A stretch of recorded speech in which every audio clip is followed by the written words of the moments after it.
મારું નામ વીરભદ્રસિંહ જાડેજા. અમારી રજૂઆત એ છે કે અમારા રૂપિયા જે મૂક્યા હતા અમે કેશ ચેકથી, સંજયભાઈ માંગરોળિયા કરીને છે, 150 રોડ ઉપર એમની ઓફિસ આવેલી છે, આરકે એમ્પાયરમાં છે, 611 નંબરની. અને એ લોકો ચેકથી રૂપિયા અમને મતલબ લેતા અને અમને આપતા તે ઇન્ટરેસ્ટ ચેકથી જ તે, એટલે એકાઉન્ટમાં આપતા એમ વ્હાઇટ જ. એટલે અમે મારા લગભગ 40 લાખ જેવું છે. આ લગભગ 8-10 વર્ષથી ચાલુ હતું. મારા તો 3-1 વર્ષથી છે અને મારા જાણીતા છે એવા તો 60 થી 70 જણા છે.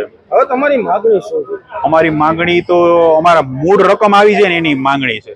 કેટલા ટાઈમથી તમે કેવી રીતે રોકાણ કરાવતા અને કઈ કંપની હતી? કંપની એટલે વેલસેટ કરીને હતી, રીસેટ કરી અને એ લોકો એને ચેક આપો તમને આવતા મહિનાથી બીજા મહિનાથી તમને એનું પેમેન્ટ ચાલુ થઈ જાય તમારા એકાઉન્ટમાં.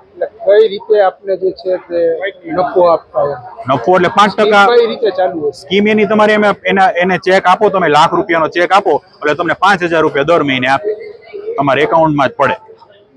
તમે કેટલા ટાઈમથી? હું 3-1 વર્ષથી હતો એમ. રેગ્યુલર અમારા ખાતામાં આવી જતા. 3-1 મહિનાથી બંધ થઈ ગયું છે, માર્ચથી બંધ થઈ ગયું છે.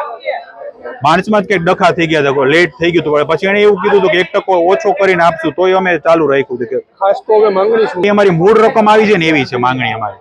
મારું પરાક્રમસિંહ જાડેજા. અમારે રીસેટ વેલ્થ નામે સંજયભાઈ માંગરોલિયાએ કંપની બનાવેલી અને અલગ અલગ લોકોને કીધું કે અલગ અલગ વ્યવસાયમાં ઇન્વેસ્ટમેન્ટ તમે કરો એટલે 1 થી 5 તારીખમાં આપને બધાને 5% રિફંડ મળશે જે મૂળ રકમ મૂકેલી છે એનું. મેં 3-1 વર્ષ પહેલા રકમ મૂકેલી હતી. શરૂઆતમાં 1 લાખ આપ્યા, પછી 2 લાખ આપ્યા, એમ કરતા પહેલા 8 લાખ રૂપિયા આપ્યા. એનું રેગ્યુલર બધું ચાલતું હતું, પણ ખબર નહીં કેવી રીતે આ કામ એમનું ટલે ચડ્યું. અને પછી ફેબ્રુઆરી મહિનાથી 1 થી 5 આવશે, 25 થી 30 આવશે, આવું બધું કીધું. અમને મેસેજ પણ કરેલા, પછી તો ફોન પણ ઉપાડતા નથી. અમુક વ્યક્તિઓને તે એમણે શેર પણ આપેલા કે આ ભરોસા તરીકે આ તમે રાખો. જોકે અમને તો શેર કઈ મળેલા નથી, પણ હજી મારા 8 લાખ રૂપિયા હજી એમાં ચલવાયેલા છે. ઘણા લોકો ભોગ બન્યા છે. અમારું ગામ નાના મોવા છે, એમાંથી લગભગ 65 વ્યક્તિ ભોગ બનેલા છે. કેટલા રૂપિયાની છેતરપિંડી? અમારા ગામનો હિસાબ કરીએ તો લગભગ ઓછામાં ઓછા 8 થી 8.25 કરોડ રૂપિયા છે. હવે માંગણી શું છે? બસ સીપી સાહેબને કહી અને અમુક વ્યક્તિઓ મને કીધું આ ભાઈ ફરાર છે, તો સાહેબ તપાસ કરે અને અમને વ્યવસ્થિત જવાબ મળે આનો.